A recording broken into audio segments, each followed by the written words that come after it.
Hey giant growers, welcome back. Garden of Giants YouTube channel. Chris Brown here. We are going to pollinate a pumpkin on July 4th. Yes, today is July 4th, Independence Day. 248 years ago, freedom was born right here in America. So let's pollinate our 839 Sandercock with the 2360 Matsma today. I'll show you guys exactly how to do it. First, we have to collect the flowers. Let's watch.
Welcome back, giant growers.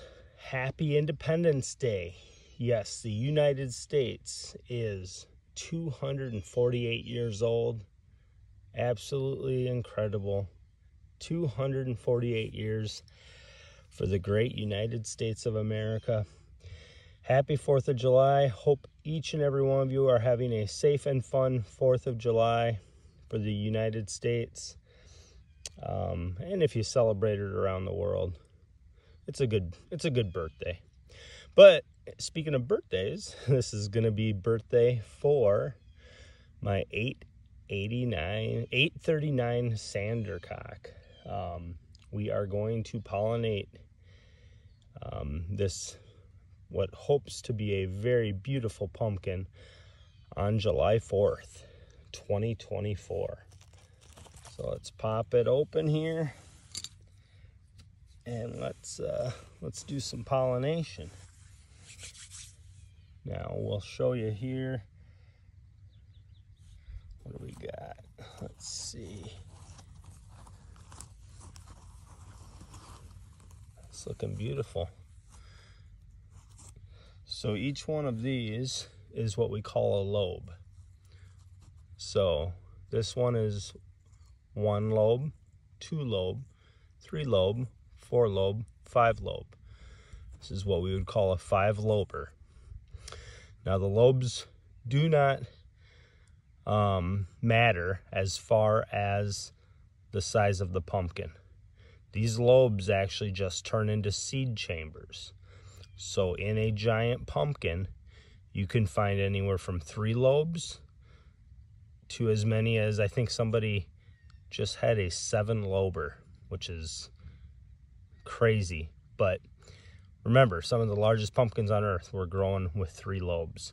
So again, these lobes do not indicate future size of giant pumpkins. They simply are representative of the seed chambers once the pumpkin gets big. So we need to pollinate this, and we need to spread the pollen between all of the lobes. And we'll show you how to do that in a second here. Let's grab a male flower and I'll show you how to take the petal off the male flower. All right, we have our male flowers here. They are flowers off of the 2360 Matsma. So hopefully a very beautiful pumpkin growing off the Orange Maverick crossed with the 2006 Wolf. So should be some nice orange in there. Let's cross this into the 839 Sandercock and see if we can't just make a glowing orange, big, beautiful pumpkin. But let's show you how to get these ready for pollination. So we're going to take one of the flowers.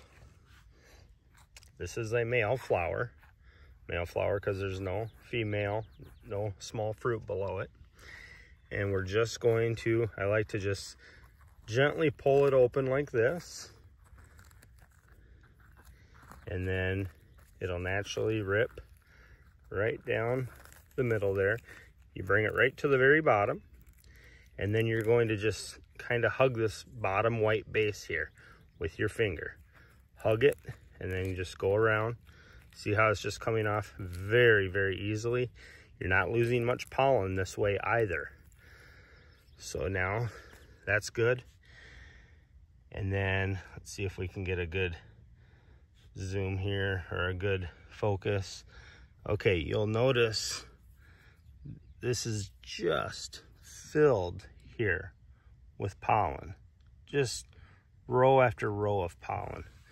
We got a lot of it here. So this is now our paintbrush. And with this paintbrush, we are going to paint the pollen onto the lobes of the 839 sandercock. All right, ready? Here we go. All right, ready? This is it. If you notice, watch very closely, the before and the after shot. No pollen versus pollen. So we'll put pollen on just this one lobe here. Actually, we'll do both these lobes. I have 5 flowers, 5 male flowers, because I think you can't have too much pollen in there. So we're gonna put the pollen on nice and heavy. Remember, 1 pollen grain equals a seed. So why not go crazy, right? All right, so I'm gonna show you here.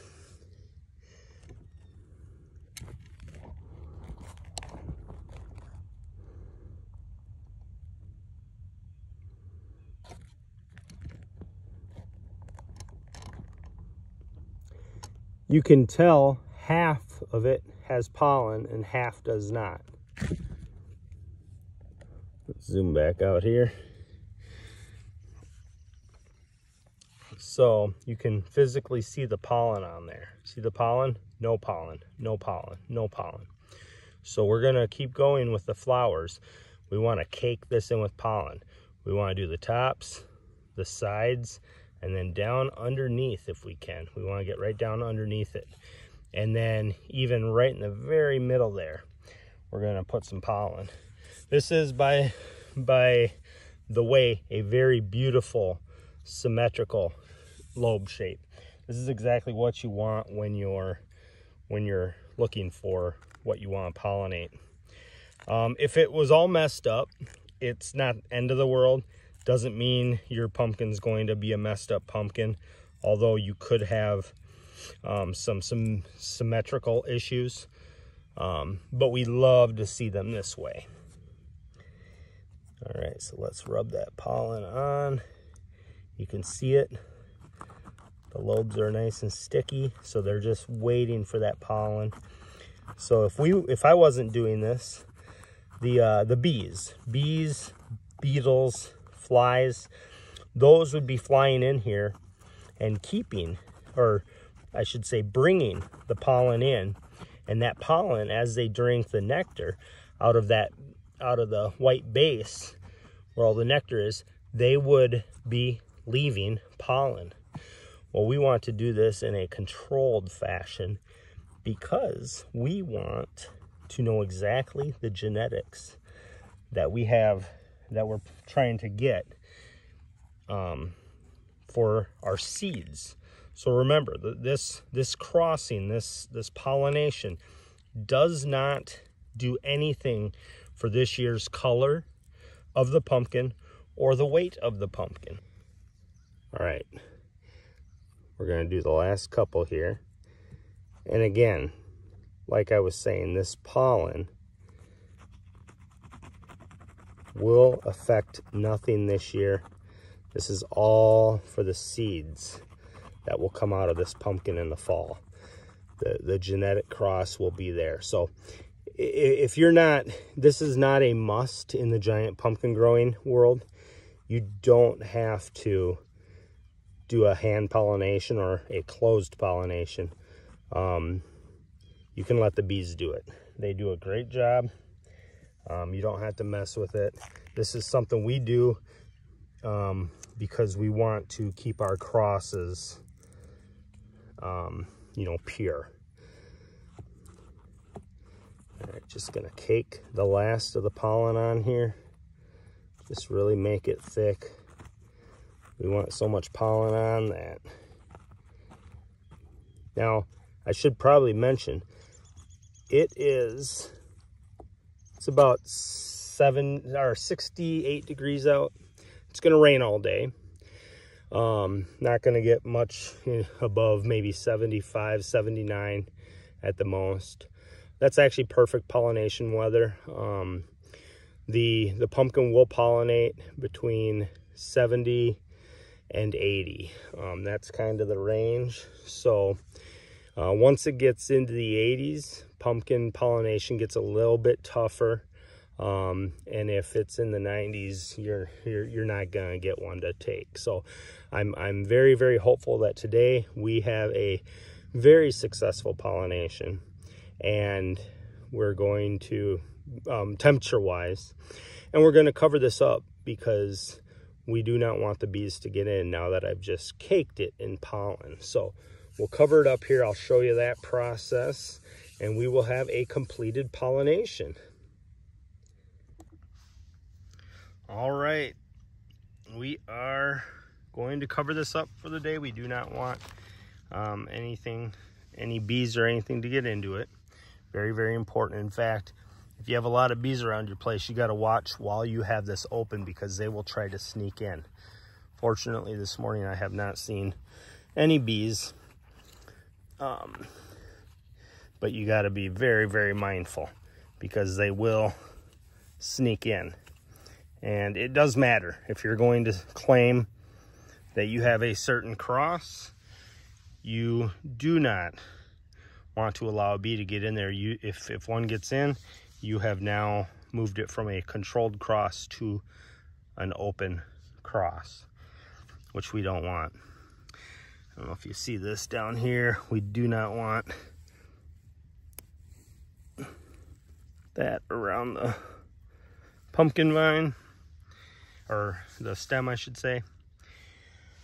All right, so we have this clipped up, but remember, that's never enough. Bees can try to dig in if they want, if they see that orange, so we need to cover the orange. We do not want that orange to show.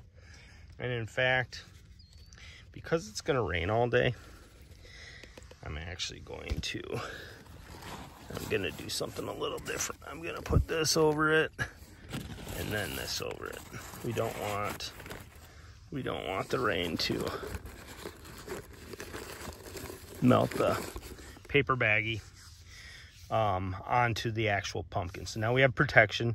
I put the plastic cup on. I normally don't put cups on because they just increase the heat. We don't want heat. But because it's going to be cloudy all day, rainy all day, it's about to come in here. And again, a high at the most of 79. There'll be absolutely no worries about having a cup over the blossom. And then this is the protection so that bees don't get in. So a very protected, controlled cross here. And we are, let's see, I may have to move the, well, we'll move that tomorrow. I'm just gonna put this for some support so the wind doesn't take it off.